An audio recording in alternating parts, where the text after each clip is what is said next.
Hi everyone, Tam here and welcome to another taste test. Today, thanks to John, I'm going to be doing another American taste test, so let's get started. Going to start off with some popcorners. These are sea salt flavour, crunchy and wholesome popped corn snack. It looks like there's something that's a little bit better for you than potato chips, which is great. It says do one better. I'm guessing that's because they're probably better for you. Only 3 ingredients in this: corn, salt and, I don't know, nutrition facts are on the back here. Sea salt flavour, can't go wrong.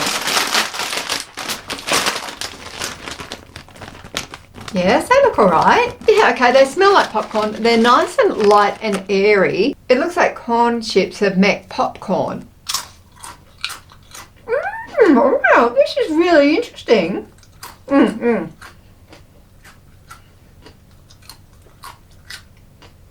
really just does remind me of Doritos and popcorn together.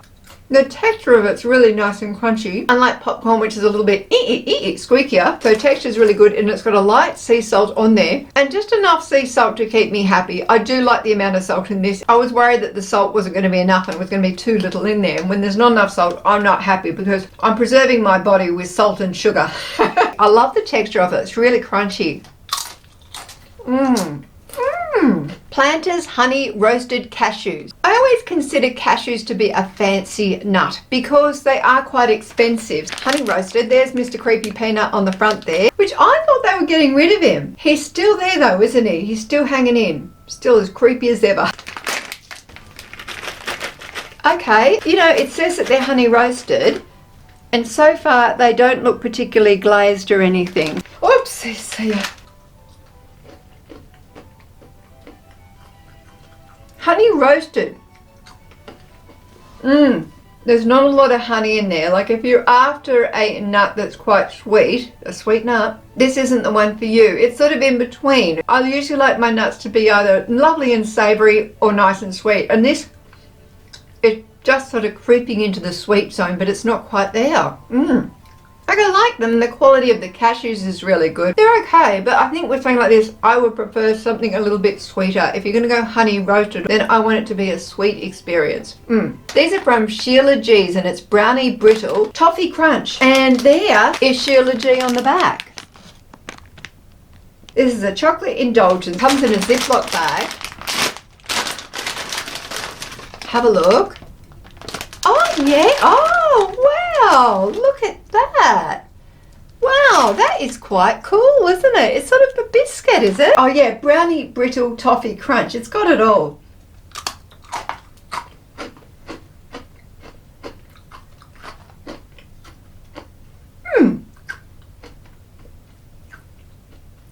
It's okay. I feel like this is what's happened to brownies if you leave them in the oven way too long. I mean, I know it says it's brownie brittle, but it's like a biscuit. They should be just saying they're biscuits or cookies. It's got a caramel crunch on the top there, but it's not super toffee-like. I can taste the flavour of toffee in there, but predominantly it tastes like a chocolate cookie, like a really dried chocolate cookie. I want to like it. I'm just lukewarm on it.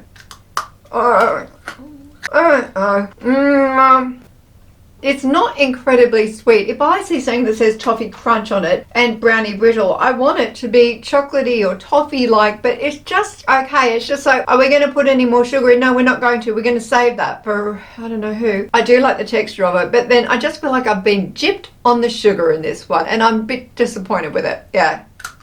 Keep eating it. I don't really like it that much. This one is kind of terrifying. It's from Hereford Ready Meatballs, made with beef and chicken with spaghetti sauce. So it's all ready to go. It's instant in a packet. So you buy that off the shelf and it's meat and it's preserved and it's ready to go. How exciting. There's no refrigeration required, and I guess I just have to believe that. You can either put it in the stovetop or do in the microwave. I think I'm going to do this one on the stovetop. I don't want big explosions of red sauce in my microwave, like a murder's happened in your microwave. Will it look as good as the cover? It doesn't look too bad, does it, for a ready to go thing? I mean, will this be any good? Let's try it and find out. So let's make these Hereford Ready Meatballs. I am concerned about these a little bit. One, because I don't really want to try it. Meat in a bag. doesn't excite me at all. I almost made a huge mistake with this. I was gonna rip it open and stuff it in the pan and heat it up slowly, but luckily I chose to read the instructions for a change, and it says that you put this whole pouch in boiling water for 3 to 5 minutes and simmer it. So let's plonk it on. I've got some pasta on the go. It's not spaghetti, it's almost like spaghetti. It's the second one up from spaghetti. You know, the slightly bigger, longer, I don't know what it's called. So put it in for a swim. Oh gosh, I need a bigger pan. I can work around that. I'll put it this way around and just, in you go. Yes, don't float to the top, stop it. So the other reason why I'm a little bit hesitant about trying these meatballs in sauce is that I have so much pasta sauce in my cupboard currently. Tomato season is over here, but what I've done with the tomatoes that have been sitting around, I've made them all into a tomato pasta sauce or a chutney or whatever. I've got jars of all sorts of stuff, so I'm ready for the next pandemic. I'm ready to go into the bunker, everyone. And I've got even more tomatoes to make up sauce with. It's been about like 1 kilo of tomatoes a day. And I'll show you into my pantry here. I know it's not very neat, but look at this. See all of these jars of pasta sauce? Heaps of it. The other thing about this is it does not say how many it actually serves. Maybe it does just float to the top like that. I'm not really sure. Sometimes they float. It's been long enough. I'm going to pull this off the heat and try not to burn myself. Here it is. It actually has a little thing there so you can tear it open, but I'm going to cut it open because that way I think I've got less chance of burning myself. So this is what it looks like. Oi! Nah. Gosh, it's very bally. You know what I mean? They're all even. It's nice to have even balls, isn't it? Oi! I reckon that's enough for 2, isn't it? But I'm not just going to leave it like that. I'm going to put a little bit of basilico on it, a bit of basil. That looks nicer, and also some parmesan. Fancy it up a little bit. See? Now it doesn't look like it's come from a packet, although we all know it has. But here's the big test. Will it taste okay? I don't know. The meatballs themselves don't feel that particularly spongy. Usually when I make meatballs, I put meat in them, but then I also put breadcrumbs and all kinds of stuff, herbs and I don't know, kitchen sink goes in, everything goes in. So it's made with beef and chicken, which is very unusual. Usually with meatballs, I think you make them with beef and pork. Doesn't matter really. Actually, the idea of chicken in it doesn't upset me. Oh! Well, it's hot enough. It's actually all right. Who knew? I'm surprised, yeah. The flavour in them's okay. Nice bit of spice in there. And they're quite spongy. They're not hard and dry, which I was worried about. Because no one likes a hard, dry ball of meat. Surprisingly good. You can be really sneaky and serve this up at a dinner party, and I reckon they wouldn't know. They wouldn't know. They go, what's the secret to your meatball? Shh. Well, it's a secret. It's come out of a packet that's from a shelf, a supermarket shelf. So I'm actually surprised and amazed that this tastes any good, but it does. Salt level in it's good. It's got a little bit of pepper in there as well. I like the addition of having the fresh basil and the Parmesan cheese, so it makes it look homemade and no one's going to know. So cheat your little heart out and have this one. It's pretty good. I forgot to mention the sauce. The sauce itself as well is pretty good. And you can see it clinging onto the pasta there. It's not too thin, which is good. It's got a nice amount of thickness so it sticks to the pasta. I'm really impressed. Time for a beverage break, and today I have a Land O'Lakes cocoa, peanut butter and chocolate cocoa mix. Yum! I'm not that huge a peanut butter fan, but the thought of peanut butter and chocolate in a cocoa mix really excites me. It looks delicious on the cover. I don't think it's going to look that good. Oh no, I thought that was the drink and it was topped with something. That's a jar of peanut butter, of course. That looks good. Oh yeah, it smells like peanut butter and chocolate.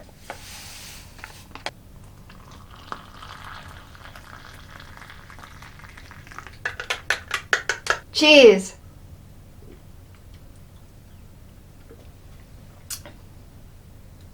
Yeah, that's nice.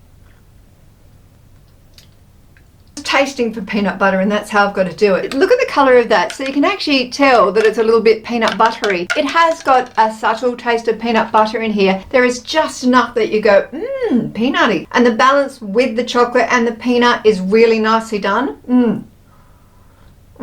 It's flavoursome, it's rich, it's delicious. Really love it, and it's nice and smooth. I would have this again, definitely. It's a good flavour. I didn't add any milk, and I'm just going to add a touch.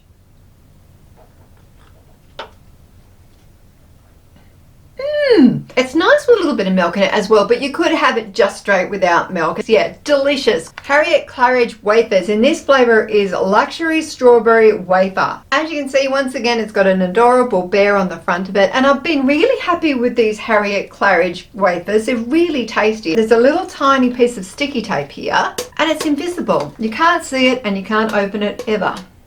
No, how's that? Stab at it. No! Is there tape on this? Maybe I'm just going to run all the way along. Oh, got it.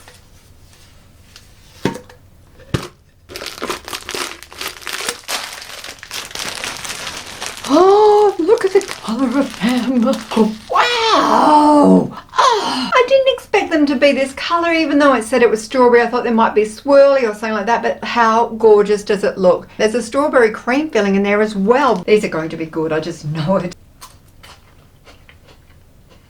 That's nice. Very sweet. The wafer biscuit itself is nice and airy and light, and it does have a strawberry flavour through it. And then you got a strawberry cream inside. There it is there.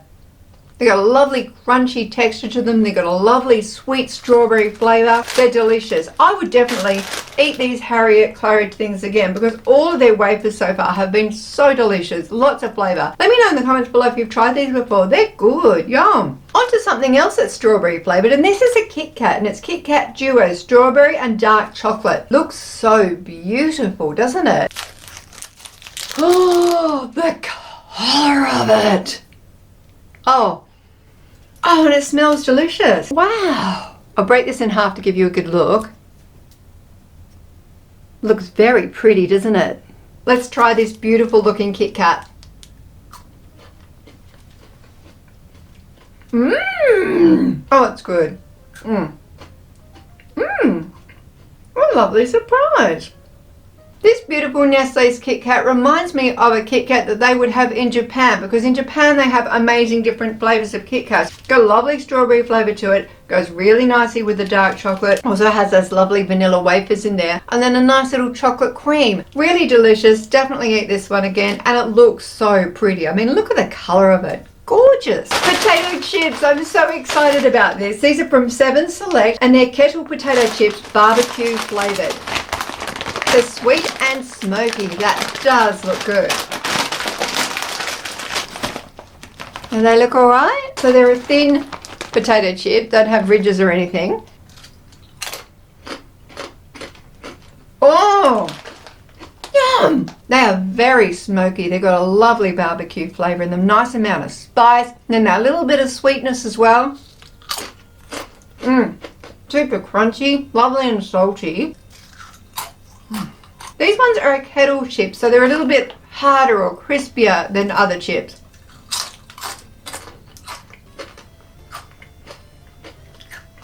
They've got a nice flavour of paprika in them, onion and garlic, and a little bit of sweetness as well. And I don't know what else is in these, but they are really flavoursome, really delicious. I love these, and I would definitely eat them again. Thank you so much, John, for sending me this selection. I really do appreciate it. And if everyone in the comments below could please thank John, because without him this taste test would not be possible. And please remember to like this video and share it and subscribe if you want to support my channel. It really does help me, and I really do appreciate it. Have a fantastic week, everyone. I'll see you next time. Bye.